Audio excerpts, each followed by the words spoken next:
یہ میں ایک اقتباس پڑھ رہا ہوں مولانا غلام آزاد کے خطبات سے، ان کے لیکچر سے جو خلافت موومنٹ کے دوران انہوں نے دیے تھے. اور یہاں پہ مولانا آزاد خلافت کے مسئلے کو ایکسپلین کرنے کے بعد ایک راہ عمل کی بات کر رہے ہیں. What should be the line of action. اور آزاد صاحب یہ کہتے ہیں،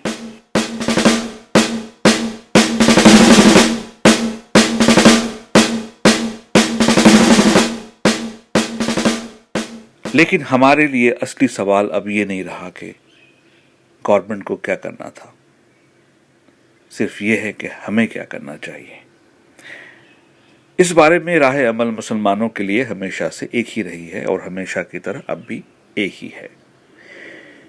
میں نے ہمیشہ مسلمانوں کو اسی طرف بلایا ہے، اور جب کبھی میری زبان بلانے کے لیے کھلے گی تو صرف اسی لیے کھلے گی، یعنی ہندوستان کے مسلمان اپنی جماعتی زندگی کی اس معصیت سے باز آ جائیں جس میں ایک عرصہ سے مبتلا ہیں اور جس کی وجہ سے فوز و فلاح کے تمام دروازے ان پر بند ہو گئے ہیں. جماعتی زندگی کی معصیت سے مقصود یہ ہے کہ ان میں ایک جماعت بن کر رہنے کا شرعی نظام مفقود ہو گیا ہے. وہ بالکل اس گلے کی طرح ہے جس کا انبوہ جنگل کی جھاڑیوں میں منتشر ہو کر گم ہو گیا ہے. بسا اوقات ایک جگہ اکٹھے ہو کر اپنی جماعتی قوت کی نمائش کرنا چاہتے ہیں، کمیٹیاں بناتے ہیں، کانفرنس منعقد کرتے ہیں، لیکن یہ تمام اجتماعی نمائش شریعت کی نظروں میں بھیڑ اور انبوہ کا حکم رکھتی ہیں، جماعت کا حکم نہیں رکھتی. بھیڑ اور جماعت میں فرق ہے. پہلی چیز بازاروں میں نظر آتی ہے جب کوئی تماشا ہو رہا ہو، اور دوسری چیز جمعہ کے دن مسجدوں میں دیکھی جا سکتی ہے جب ہزاروں انسانوں کی منظم و مرتب صفیں ایک مقصد، ایک جہت، ایک حالت اور ایک ہی کے پیچھے مجتمع ہوتی ہیں. شریعت نے مسلمانوں کے لیے جہاں انفرادی زندگی کے اعمال مقرر کر دیے ہیں، وہاں ان کے لیے ایک اجتماعی نظام بھی قرار دیا ہے. وہ کہتی ہے کہ زندگی اجتماع کا نام ہے، فرد و اشخاص کوئی شے نہیں. جب کوئی قوم اس نظام کو ترک کر دیتی ہے تو گو اس کے افراد فردن کتنے ہی شخصی اعمال و طاعت میں سرگرم ہوں، لیکن یہ سرگرمیاں اس بارے میں کچھ سود مند نہیں ہو سکتی، اور قوم جماعتی معصیت میں مبتلا ہو جاتی ہے.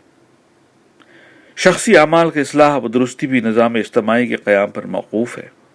مسلمانان ہند جماعتی زندگی کی معصیت میں مبتلا ہیں، اور جماعتی معصیت سب پر چھا گئی ہے، تو افراد کی اصلاح کیوں کر ہو سکتی ہے؟ اسی لیے نادانو، تمہارا اصلی کام کوئی خاص مسئلہ اور کوئی خاص تحریک نہیں ہے.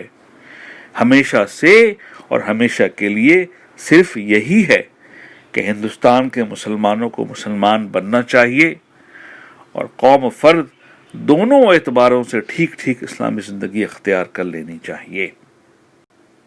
اس ایک کام کے انجام دینے پر سارے کام خود بخود انجام پا جائیں گے. صرف نظر بندیوں کے استقبال میں خاک و گرد نہ اڑاتے رہو. غفلت کے بندو، اپنے ایمان کے سراغ میں نکلو کہ اس نے کیوں تم کو ہمیشہ کے لیے چھوڑ دیا ہے. اب اسی مسئلہ خلافت کو دیکھو. شرعی اور سیاسی دونوں پہلوؤں سے کس قدر اہم اور نازک معاملہ ہے. اگر آج مسلمانوں میں ان کے ائمہ و مشاہیر موجود ہوتے تو ان میں سے بھی ہر شخص زبان نہ کھولتا. کسی ایک صاحب نظر و عمل کے احکام پر سب کاربند ہو جاتے. لیکن اس کے مقابلے میں آج کیا حال ہے تمہارا؟ کمیٹیوں اور تجویزوں کی عادت برسوں سے پڑی ہوئی ہے، اور اسی قینچی سے اس پہاڑ کو بھی کترنا چاہتے ہو. ہر زبان تجویز پیش کر رہی ہے، ہر قلم امام و مجتہد کی طرح احکام نافذ کر رہا ہے. کوئی کچھ کہتا ہے، کوئی داہنے بلاتا ہے، کوئی بائیں. کہ اس طوائف الملوکی اور ذہنی انارکی کے ساتھ جو عالم فکر و نظر کا ایک پورا قدر ہے، یہ مہم سر ہو سکتی ہے؟